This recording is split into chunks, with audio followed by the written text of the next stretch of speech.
This is Tasha from Sense of Survival, and I'm going to talk you through creating your monthly cash flow plan, aka a budget. And we, as a couple, Anton and I, utilize a tool called Every Dollar by Ramsey Solutions, and we use the Plus version. It ties to our bank account, so all of our transactions go right into the Every Dollar app, and I can plug those in. But prior to that, I use an Excel spreadsheet, and I actually still utilize that to know when certain bills are coming out. So I really have a good idea of what our monthly budget looks like. Sometimes when you use an app, it'll just give you an overall month, and so you need to know what bills are coming out of what paychecks. And so this kind of budget that I'm going to show you today will give you an idea of that. So I use an Excel spreadsheet, and this is available to you through our website. You can contact us, and for a small fee, you can utilize our spreadsheet. You could also sign up to have us create your budget for you.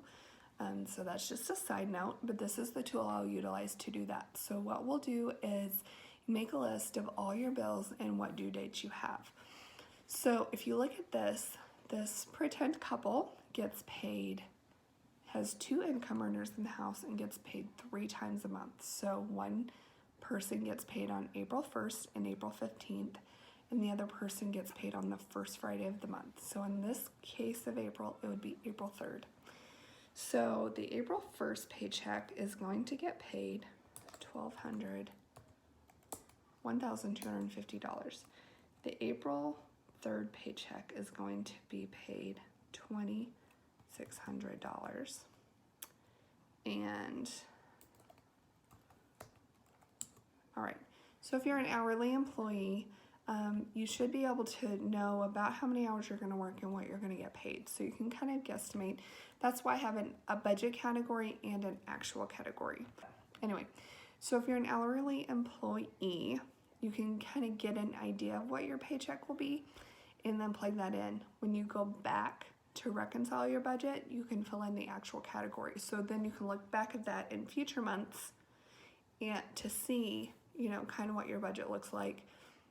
Dave Ramsey says it takes about 90 days to really get your budget set. So don't worry, this is the learning process for everybody. So our first category that we fill out in the budget is the tithe category.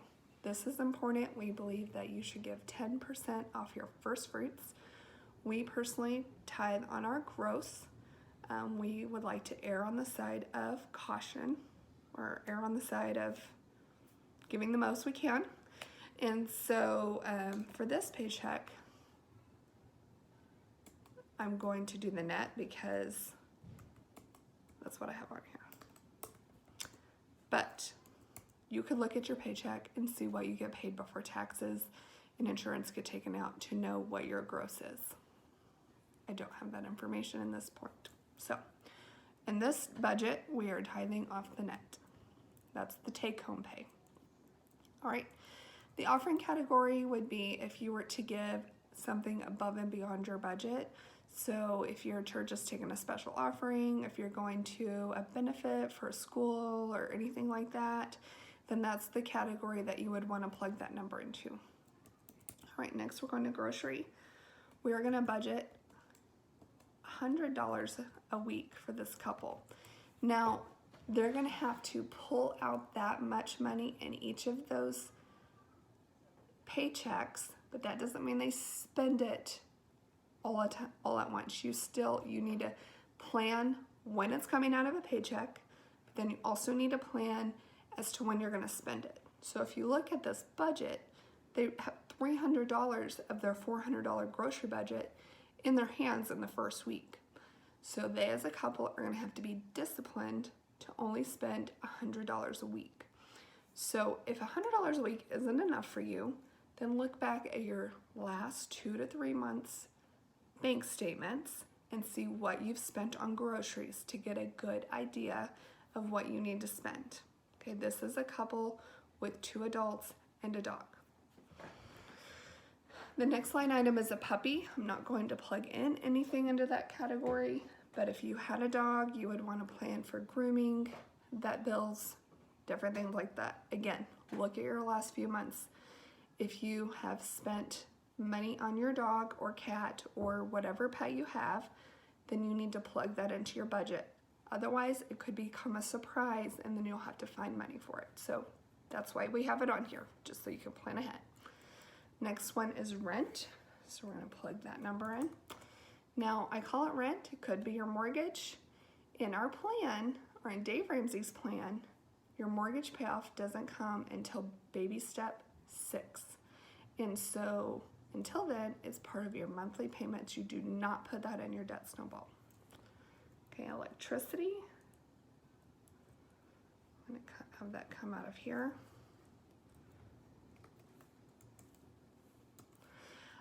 I'll go back up to rent. Another thing you could do is if you wanted to spread this out over 2 paychecks, since these two are pretty close together, you could do it that way. If you got paid later in the month, then you would look at that paycheck later in the month to pull some money out of there to put on that next beginning of the month's rent or mortgage payment. So if getting the whole amount was too difficult at the beginning of the month for this couple, I would look at taking a little bit out of that April 15th paycheck to save up to make the next month's payment. All right, next thing is our cable. I'm gonna put that here. Oh, wrong category. And then we have a cell phone bill.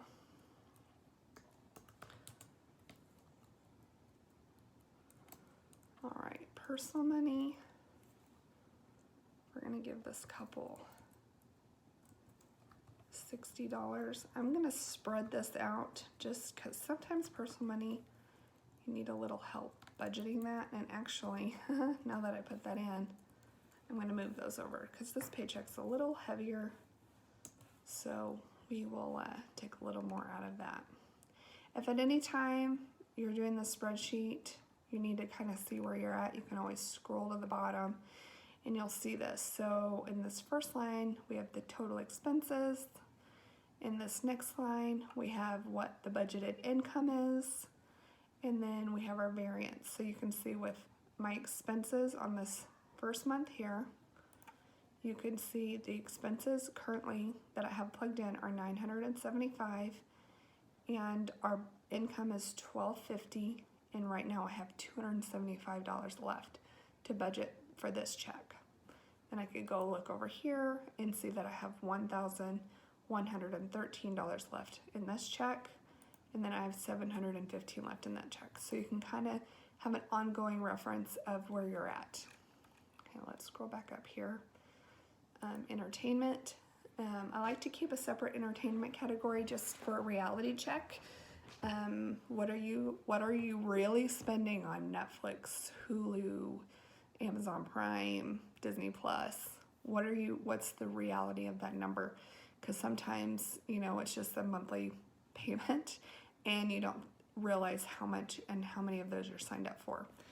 So for this couple, we pay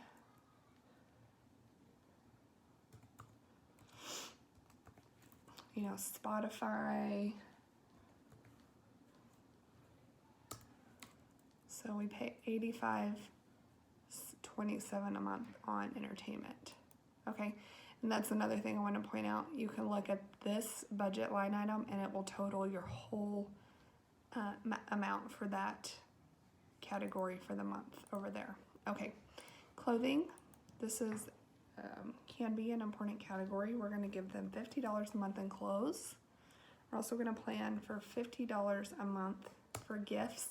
Now, you may not spend that money, and so if you don't spend that money, carry it over the next month. It's called a sinking fund. So it's like a mini savings account so that you have money in that fund every month. Okay? So doctor, now some of you may have an FSA, which is a flex savings account that you can utilize. That money comes out of your check pre-tax, and you can utilize that to pay co-pays and prescriptions and all of that. If you do that, great. Some of you may have an HSA, which is a health savings account. That money comes also out of your paycheck into an account. You usually have a debit card. You can use that to also pay for doctor's bills and stuff.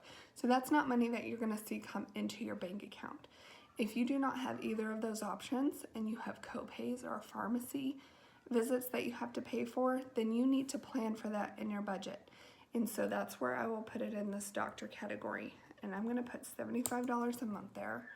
Now, after 3 months, if you haven't used any of that, you may lessen that amount. Just keep that sinking fund there. So a sinking fund is, again, a small savings account. So month to month, it can build up. So next month, if I don't have any money spent in that category, then I'll carry that $75 over, add 75, so then I'll have 150, okay? If you use the app, EveryDollar app, it's super easy to create a sinking fund in there. Okay, dates and eating out. We're going to do $150 a month. And this is another category to look back. You may have to become a little more disciplined if you look back at the last few months and are like, man, we ate out a whole bunch. Maybe you cut that back and see if what is a reasonable amount for you. Hey, can we only eat out once or twice a week? And maybe we can share a meal. Or when Anton and I first started doing a budget, we cut out Cokes. We're like, we can go buy Cokes at the grocery store or pop or soda, whatever you call it. It's all Coke to me.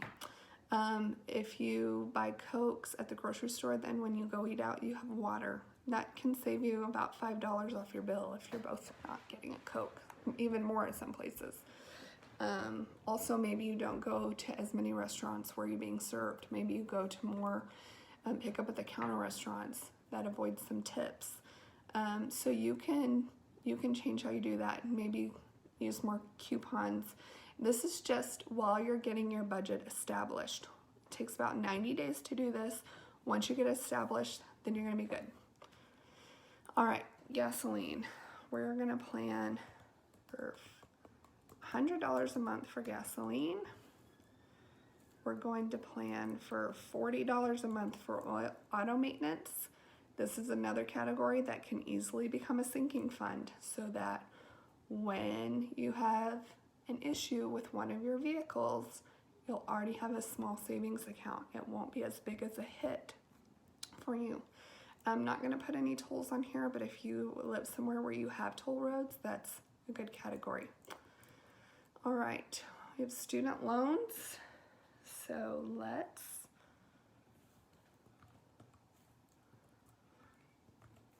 say each person has a student loan. We're going to have a couple of credit cards here.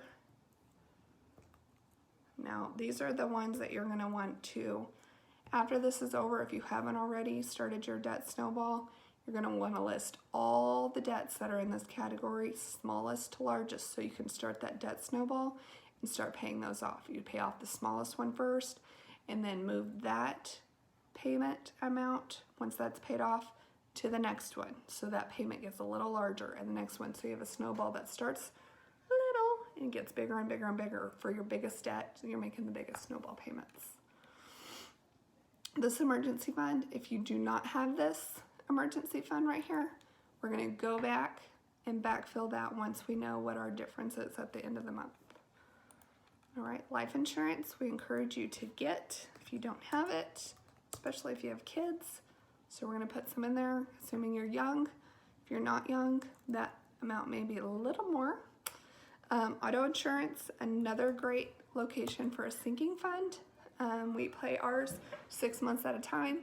So I put in $90 to $95 in there every month, and then every 6 months I pay a larger amount for our 6-month car insurance. And then miscellaneous, sometimes if we're saving up, we have family, grandparents that live all over. So if we're saving it up to go visit them, I'll make a vacation category here. We plan that a little differently. We've talked about that in other videos, and if you have questions on that, feel free to reach out. So let's scroll down here to the bottom. We can see our total expense, our budgeted income, and our variance. So if you look here, look at this amount right here. We have $1,052.73 left over.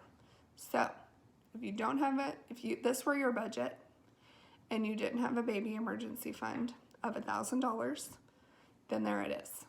1 month, you got it paid for, you got it taken care of. If you already have your baby emergency fund, then you're gonna take this amount and go put it in your snowball and throw it at that smallest debt.